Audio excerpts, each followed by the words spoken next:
If you've ever wanted to see a millionaire fast-track his own downfall, congratulations. Jack Doy just handed you front row seats. This is the story of a man who went from flashing Lamborghinis and tossing around OnlyFans money like confetti to crying on a live stream because his girlfriend walked out, taking the Birkin bags and the business with her. And of course, Jack filmed every second of it as if it were the grand finale of his own reality show. Police at the door, his ex packing up like she's being evicted, his career falling apart, and Jack still holding his camera, convinced that content is king, even as his empire goes up in flames. Jack Doy didn't lose everything in a single crash.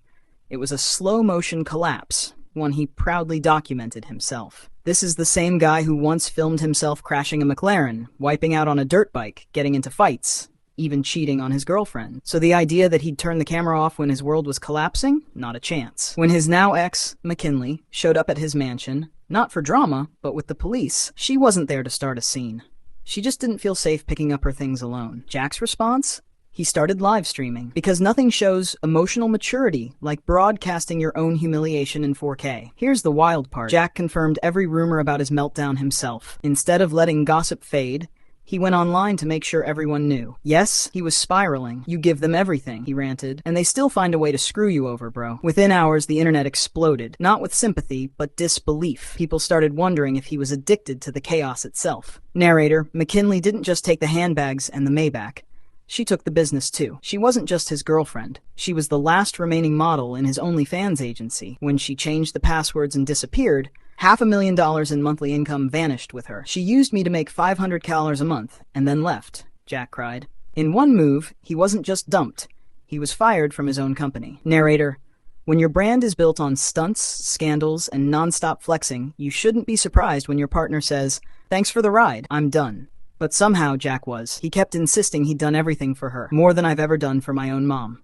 He was convinced she only cared about the money, which, ironically, might have been the truest thing he said all day. Narrator. Jack claimed he was earning $1.5 million a month at his peak. Now, he's barely making a tenth of that. And according to him, part of the downfall was jealousy. McKinley allegedly made him cut ties with other models. When she left, the whole network and his income collapsed. One woman and his empire crumbled. Some might call that karma. But instead of pausing to reflect, Jack did what Jack always does. He went live. Narrator. Imagine losing your home, your partner, and your business in a single day. And your first thought is, where's my ring light? He filmed his heartbreak in real time, pacing through his empty mansion, pouring his heart out to chat about how much he'd sacrificed for love. But what he really sacrificed was his dignity for views. Even his audience began to drift away. She didn't just leave. She escaped. Narrator. Jack couldn't grasp how 2 years of chaos could unravel in one weekend. But maybe the answer was simple. If your relationship runs on followers instead of feelings, don't be surprised when it crashes harder than your stream. Still, he listed every sacrifice like he was filing a refund claim. I did everything for her. I changed for her.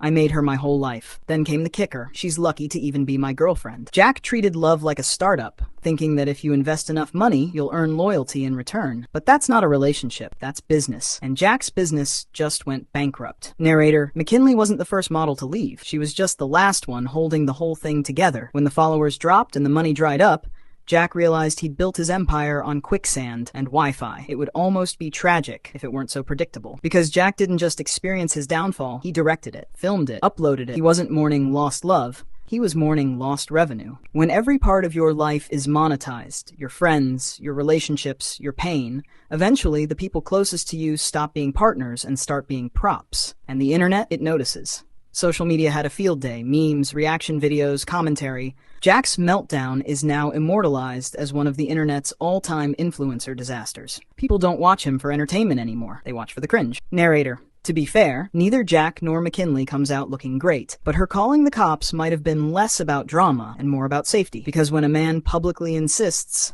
"I did nothing wrong," while the evidence says otherwise, it's clear that self-awareness isn't his strong suit. So, did Jack Doy really lose everything? Judging by the wreckage, yes. His partner, his income, his reputation. Can he rebuild? Maybe. But this isn't bad luck. This is exposure by his own camera, his own ego, and the very lifestyle that built his fame. When you treat your relationship like a brand, your girlfriend like an asset, and your audience like a bank account, don't be shocked when all three walk away. Because at the end of the day, Jack Doy didn't just lose his empire. He lost himself, chasing the algorithm. So remember, never turn your love life into your business model, because one day that model might just walk away with everything. Would you like me